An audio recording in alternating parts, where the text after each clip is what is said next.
Well,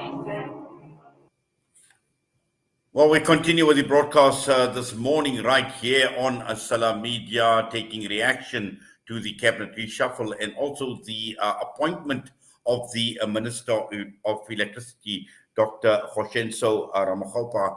And we're going across now to be joined by Ruse Moleshe, who is an energy expert. Ruse, good morning to you. Welcome to the show.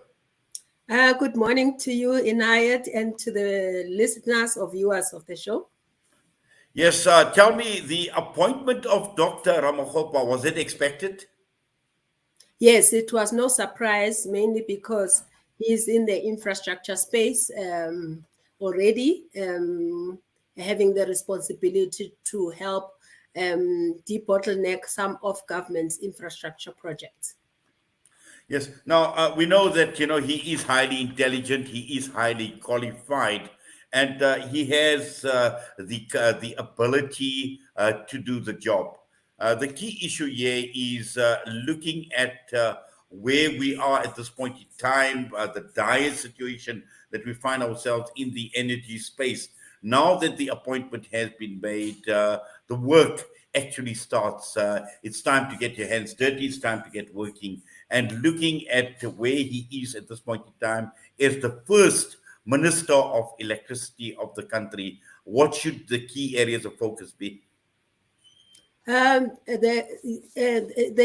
you correctly point out, this task is huge. And in terms of the ministry, there needs to be a clear differentiation between what Eskom, with their 2-year plan that they've put on the table, can do, and how the ministry can come in. The ministry can come in terms of helping Eskom with any of the government-related things which could impede Eskom's work in terms of working on their strategy.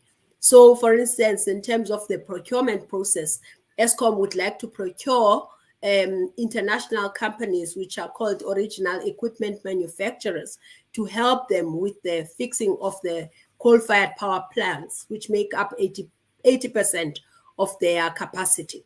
So with that, sometimes there's government processes that can come in the way. So that's what he's expected to do to help those. He's also expected to coordinate the number of ministries that are responsible for helping bringing in new capacity in terms of energy, so that that capacity allows Eskom the time and the space to be able to do their maintenance. So those would include the Department of that deals with the environment, water, all of those for construction that Eskom may need to do. So he has a lot of responsibilities because in terms of those ministries, he needs to make sure that there's a coordination, there is support, and there are no different ministries that pull to a different direction. Well, Jose, I think what is interesting in what you're saying is, you can only be good at your job as, the people that you work with the people that are around you. And looking at what is hampering, what is impacting on capacity within Eskom, we've got multiple issues, both from within Eskom and external factors. And at the same time, you're talking about ministers, about people that need to be co-responsible for what is taking place at Eskom. And a number of them have been, to a large extent, they've been responsible for the dilemma that Eskom finds itself in. Now going and working with the very same people, clearly this is going to be a challenge.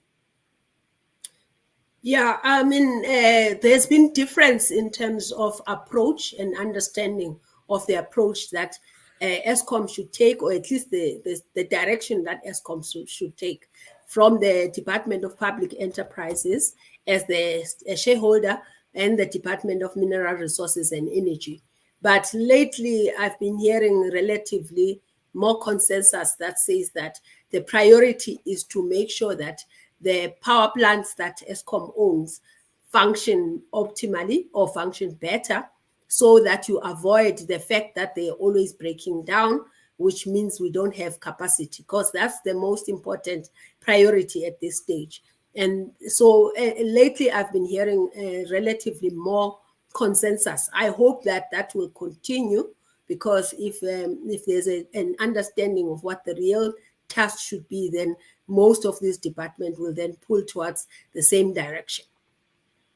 Well, rather than looking inwardly or looking at government, and I've seen one or two of the opposition parties make a comment and saying that he needs to possibly draw expertise from the outside, from the private sector, because it is clear that there are many experts in this field who could, to a large extent, assist him in sorting out some of the issues and possibly even making his job a bit easier.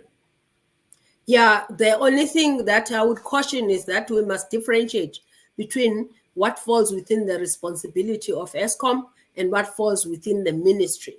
Um, excuse me, excuse me. Definitely, Eskom has a board, and the board has set out a 2-year strategy in which they are expecting to increase the energy availability factor of the power plants up to 70% in 2 years.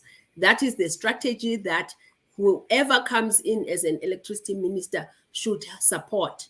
Also, that Eskom has got the reduction of their debt to a tune of about 250 billion by National Treasury, and there are conditions for Eskom to meet that. That must be met. So whatever the ministry is doing will not be interfering directly operationally with what Eskom is doing, which is the expertise that are required.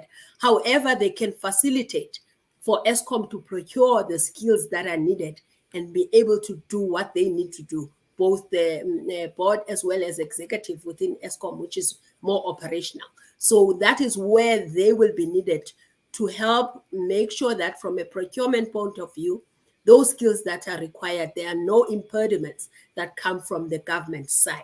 So that's the differentiation that we need to make. Well, Jose, let's see what develops. We know it's still brand new. It's going to be his first day in the office, so I'm sure you, like many other energy experts across the country, will be following developments and following his career and his appointment very, very closely. But for now, we thank you and we appreciate your time. Thank you so much. Ruse Moleshe with us this morning, and this is the appointment of the new Minister of Electricity, Kosencho Ramogopa. Let's see what develops. The time is just gone 6 minutes past 9. We're heading for the news. Jedward is standing by.